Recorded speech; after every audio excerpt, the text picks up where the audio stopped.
चुनरिया झीनी रे झीनी, चुनरिया झीनी रे झीनी।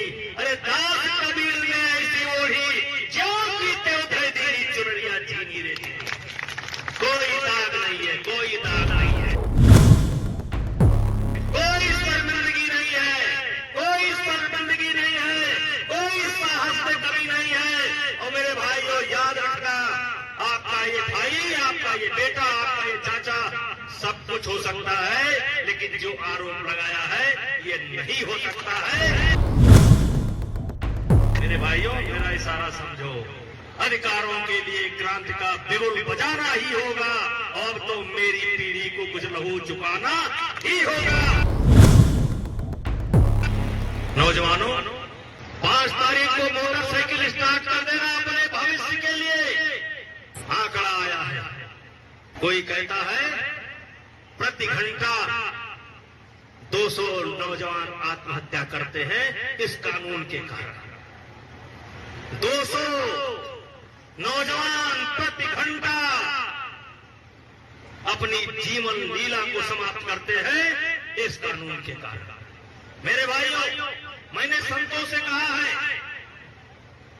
कि उस मंच से हमारे प्रकरण की कोई चर्चा नहीं होगी। और हमने तो एक दिन तो मैंने बोला था चुनरिया झीनी रे झीनी, चुनरिया झीनी रे झीनी। अरे दास कबीर ने ऐसी ओढ़ी जो पीते उधर दीनी, चुनरिया झीनी रे झीनी।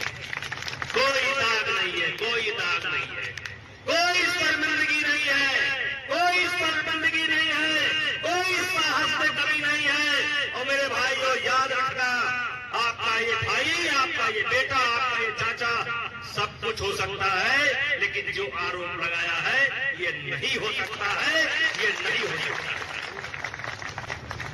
लेकिन मेरे भाइयों, मैं ज्यादा खुल करके नहीं बोल रहा। अधिकारों के लिए, अधिकारों के लिए क्रांति का बिगुल बजाना ही होगा, अधिकारों के लिए क्रांति का बिगुल बजाना ही होगा, और तो मेरी पीढ़ी को कुछ लहू चुकाना ही होगा, और तो मेरी पीढ़ी को कुछ लहू चुकाना ही होगा। इसलिए 5 जून अयोध्या, 5 जून अयोध्या। संत बोलेंगे देश सुनेगा, संत बोलेंगे देश सुनेगा। हम अभी बोल नहीं रहे हैं, कोई बड़ा काम होना है, कोई बड़ा काम होना, पूरे देश के लिए होना है, भावी पीढ़ी के लिए होना है, भावी पीढ़ी के लिए होना है, भावी पीढ़ी के लिए होना है, हमारे बच्चों के लिए होना है। आज जो चाहे जिसकी जिंदगी बर्बाद कर दे, जो चाहे, अगर कोई जिद कर ले कि मैं झूठ बोलने पर उतारू हो जाऊं, और कोई लड़का IAS बन रहा हो, IPS का सपना देख रहा हो, सेना में जाना चाहता हो, कोई उतारू हो जाए तो उसकी जिंदगी को बर्बाद कर सकता है।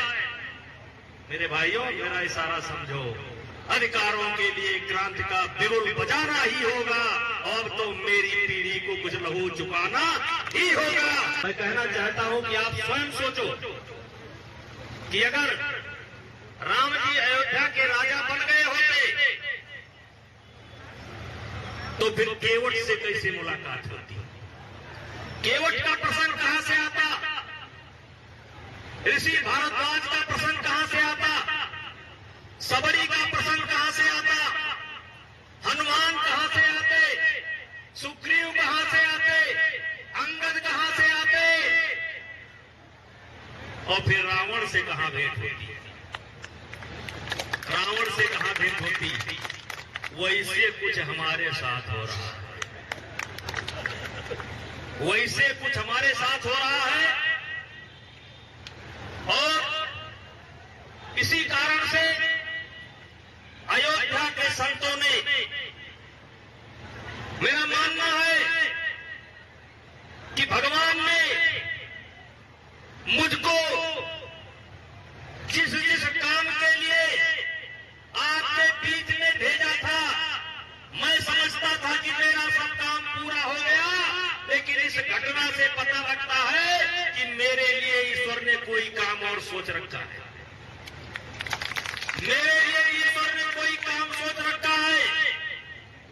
और अभी तो मैं नहीं कह सकता क्या काम सोच रखा है, लेकिन अयोध्या के संतों ने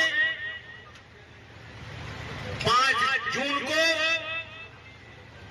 रामकथा पार्क में सरयू के किनारे पूरे देश के संत होंगे, उन्होंने एक आह्वान किया है और हम सब लोगों ने मिलकर के तय किया है कि संतों के आह्वान पर, पूज्य संतों के आह्वान पर हम कम से कम 11 लाख लोग इकट्ठा होंगे, 11 लाख लोग इकट्ठा होंगे और संत उस दिन बोलेंगे और देश सुनेगा। संत उस दिन बोलेंगे और देश सुनेगा। और इसलिए मेरे भाइयों, आप सबसे आग्रह है, आप सबसे आग्रह है, संत जो भी बोलेंगे वो आपके ही लिए बोलेंगे। संत जो भी बोलेंगे वो आपके ही कल्याण के लिए बोलेंगे। और संत जो भी बोलेंगे आपके भविष्य के लिए ही बोलेंगे। हमारी आवाज को कोई नकार सकता है, प्रेम नारायण पांडे के आवाज को कोई नकार सकता है, पलटू राम की आवाज को कोई नकार सकता है, लेकिन देश के संतों की आवाज को कोई दबा नहीं सकता है, कोई नकार नहीं सकता है। जब बहराइच में अमित शाह जी से हमारी मुलाकात हुई तो उस मुलाकात में पलटू राम जी बैठे थे और मैं बैठा था और अमित शाह जी बैठे थे। बातचीत चली। मैंने अमित शाह जी से कहा कि मैं लोकसभा का चुनाव नहीं लड़ना चाहता। सुनिए, 2014 में मैं रिटायरमेंट लेना चाहता था। मैंने कहा मैं चुनाव नहीं लड़ना चाहता। तो अमित शाह जी ने पूछा कि क्या करना चाहते हैं, अगर आप चुनाव नहीं लड़ेंगे तो क्या करेंगे। हमने कहा मैंने समाज के बारे में कुछ सोच रखा है,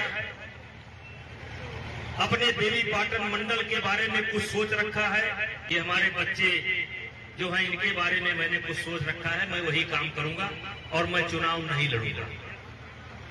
तब अमित शाह जी ने कहा कि नहीं, याद है बरजलाल जी, कि नहीं, आपको अभी चुनाव लड़ना है। अच्छा, उस समय मैंने ये भी कहा था और हमारे जगह पर प्रतीक को कैसरगंज से लड़वा दीजिए, मैं चुनाव नहीं लड़ूंगा। और उसी समय अमित शाह जी ने कहा था कि नहीं, आपको चुनाव लड़ना है और प्रतीक को और पलटू राम को हम विधानसभा का चुनाव लड़ाएंगे। उसी समय कहा था कि प्रतीक को और पलटू राम को हम विधानसभा का चुनाव लड़ाएंगे। और प्रतीक और पलटू राम की मैंने सिफारिश भी नहीं की और खुद टिकट की लिस्ट बना करके और सबसे पहले अमित शाह जी ने पूरे मंडल का बताया कि कहां किसको टिकट दे दिया है। और लास्ट में उन्होंने बताया कि पलटू राम को बलरामपुर से और प्रतीक को गोंडा से टिकट दे दिया। लोग विश्वास नहीं करते, मैंने कभी प्रतीक की सिफारिश नहीं की, मैंने कभी पलटू राम की सिफारिश नहीं की। और मेरे भाइयों, ये संदर्भ मैं इसलिए उठाकर लेकर के आया हूं कि मैं 2014 में ही रिटायरमेंट लेना चाहता था। अब 14 भी बीत गया और 19 भी बीत गया। हमसे जुड़े रहने के लिए हमारे YouTube चैनल को सब्सक्राइब करें और नई वीडियो की नोटिफिकेशन के लिए बेल आइकॉन को दबाएं। अगर आप ये वीडियो Facebook पर देख रहे हैं तो लाइक जरूर करें और ज्यादा से ज्यादा शेयर करें। धन्यवाद।